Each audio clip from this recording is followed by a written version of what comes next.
Assalamualaikum warahmatullahi wabarakatuh. Nama saya Lucy Milasari Ningrum. Saya dari Prodi Perdagangan Internasional Wilayah ASEAN dan NTT. Saya akan mempresentasikan hasil laporan kerja di PT Bristol Forwarder. Di sini saya menampilkan logo dari perusahaan PT Bristol Forwarder yang melambangkan huruf B dan R yang merupakan singkatan dari Bristol dengan latar berwarna biru.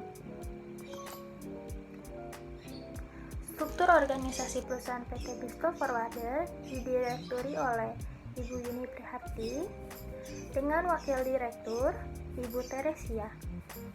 Manajer keuangan ditempati oleh Ibu Putri, selaku manajer perusahaan Ibu Florida, selaku kepala ekspor dokumen itu Ibu Anissa, selaku kepala impor dokumen yaitu Ibu Desi, selaku manajer operasional yaitu Ibu Novita, dan dibawahi oleh beberapa staf karyawan. Di sini saya akan menjelaskan tentang profil perusahaan PT Bristol Forwarder.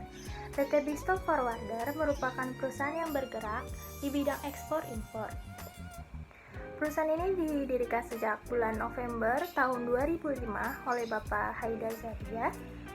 Perusahaan ini berkembang dan meluaskan wilayah pemasarannya sampai ke luar negeri dan berpusat di daerah industri yang strategis, yaitu di Jakarta Timur, tepatnya di Senen. PT Bristol Forwarder ini awal mulanya hanya sebuah perusahaan pengiriman domestik saja. Lalu, seiring berkembangnya perusahaan, PT Bristol Forwarder menjadi sebuah perusahaan ekspedisi pengiriman tidak hanya di dalam negeri, tetapi juga di luar negeri. Kini, PT Bristol Forwarder memiliki 115 orang karyawan. PT Bristol Forwarder tidak hanya menyediakan ekspedisi pengiriman saja, baik itu ke luar negeri maupun dalam negeri, tetapi juga menyediakan general trading, kargo, dan custom clearance. Waktu pelaksanaan magang ini di PT Bristol Forwarder yaitu dimulai tanggal 13 September tahun 2020 hingga tanggal 13 Desember 2020 dengan jam kerja yaitu dari hari Senin hingga Sabtu dari pukul 7 pagi hingga jam 1 siang.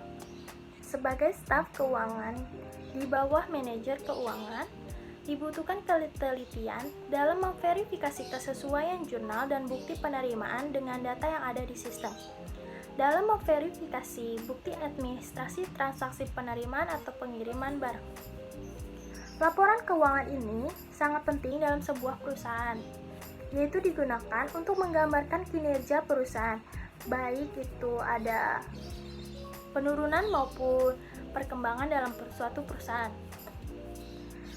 Transaksi penerimaan atau pengeluaran kas dicatat ke sistem komputer pada formulir elektronik pengeluaran kas yang dibutuhkan oleh sistem komputer ke jurnal pengeluaran kas sesuai dengan metode yang telah ditetapkan. Setiap pengeluaran kas harus berisi tanggal serta data-data yang akurat tetapi ringkas.